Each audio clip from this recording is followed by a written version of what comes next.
Hi guys, Ancient Warrior. Welcome back to Prepping in Free America. If you like what you hear here, hit the subscribe button.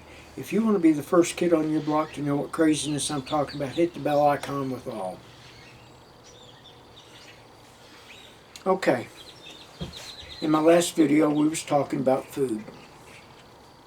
Stuff that you could get to help you sustain a year. Now remember folks, you're not sustaining one person for a year. You got to get enough to sustain every member of your household for 1 year. Okay, let's talk about, I told you in a future video we'd talk about the other cuts of meat. Now guys, I look at what the immigrants are doing. See, we've lived all my life. All of my life I've lived in the land of plenty. Whether I had plenty or not is another story, but I lived in the land of plenty. So let's talk about the other cuts of meat. Growing up, I never did understand my grandfather a lot.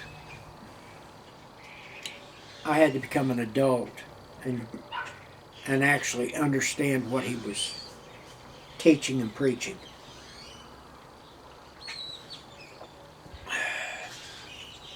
Coffee, the elixir of life. It's one of the things you need to be stocking up on. Get a minimum of a year's supply of coffee in your home. That'll help keep you from going nuts. Okay. My grandfather was real good about buying pig's feet. He'd buy, $2, $3, you could buy a case of pig's feet back in the 60s. And he'd pickle them. And let me tell you something. Saltine cracker, piece of sharp cheddar cheese, and a piece of that pickled pig's feet,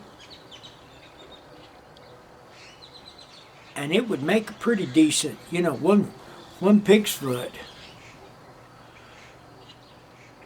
would make a pretty decent meal for most people. Pig's feet runs about, I'm roughly guessing because I haven't looked at actual prices lately, but last time I looked it was under $2 a pound.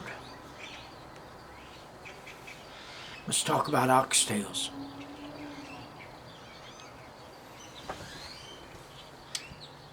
My grandmother used to make oxtail soup. She'd put lots of potatoes, lots of vegetables in it. And she'd get an oxtail, chop it down. It has a little bit of meat on it, folks, so it gives the soup less of a watery taste. And she was good about using all kinds of different spices. She grew up in the southwest United States, so she knew about oxtail soup. She'd put a little bit of chili powder, a little cayenne, something. Give it a little kick. All of us kids loved it. We didn't know we was poor. We was eating like kings. Grandma'd she'd make that oxtail soup,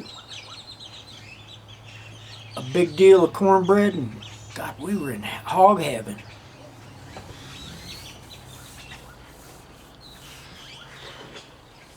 Let's talk about cheek meat. Now, you've heard me talk. Cheek meat comes from the cheek of the cow. You can cook it, and it becomes so tender that it almost melts in your mouth.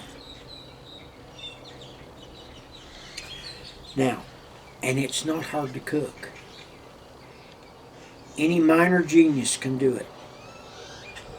If I can do it, anybody can. I put it in the crock pot. Onions, potatoes, carrots, celery. You know, I put all my stuff in that I like. A little broccoli, a little bit of cauliflower. Turn it on low for 10 hours and it comes, oh my God, is it tender and flavorful. Now, the one problem with cheek meat is it's got a lot of fat in it. Oh, wait a minute. That's not a problem, folks. See, when you don't eat enough fat, don't get enough saturated fat in your diet, you're always hungry. Fat is what helps with the satiety, feeling of satiety, where you feel full and you feel happy. That's why, guys, you know, people who do a lot with rabbit meat have to have some kind of lard to help them, or they'll eat five or six rabbits at one setting and never get really full. And protein takes a while to break down in the system.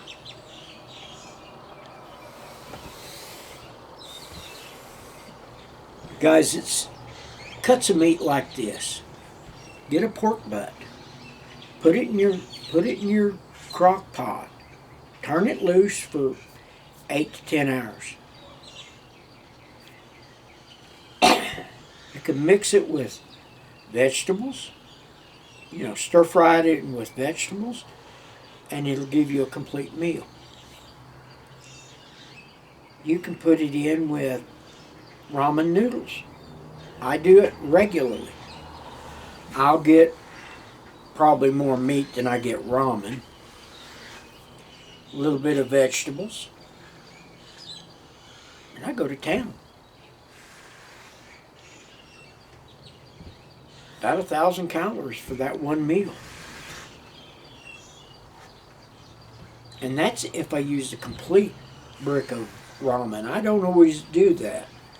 Sometimes I get a lunch sack, put half of it in there and seal it up, and a couple of days later use the other one. Folks, it's these cuts of meat you're going to have to get used to. Now, I'm going to talk about one cut that I'm not, you know, I don't cook. If I want that cut of meat, I go out to one of the Mexican restaurants, one of the old style Mexican restaurants, not the, you know, the modified fast food type, where you go in and sit down and they give you a menu of everything. And sometimes you have to ask them, do you have this cut of meat? And they'll go, yeah. Generally on Fridays. Tongue. You know, that. Now, I would cook it at home, but it takes a lot of work. And for just me, it's not worth it. I'd probably eat the whole damn thing in one setting and then be sick to my stomach for a while. Because it, again, lots of fat.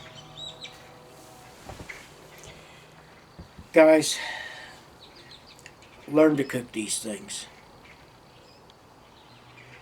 Learn. Get a cookbook. Get a hard copy cookbook. Not on your phone. Not on your tablet. Get a hard copy cookbook and find one that will deal with Eastern European foods, south of the border foods, Asian cooking, American Native American cooking here, because they've got some foods. My grandmother used to make what was called cloud bread. As kids, we loved it. And I've stopped a few times over in New Mexico at places that says they've got good cloud bread. And